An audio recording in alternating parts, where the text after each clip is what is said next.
May nakita akong tulingan na maliliit.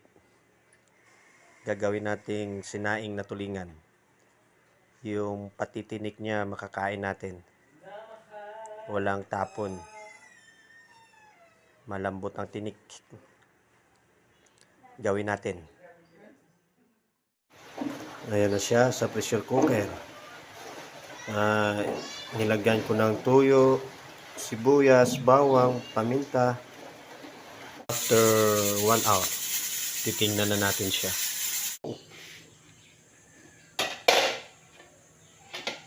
Ayun.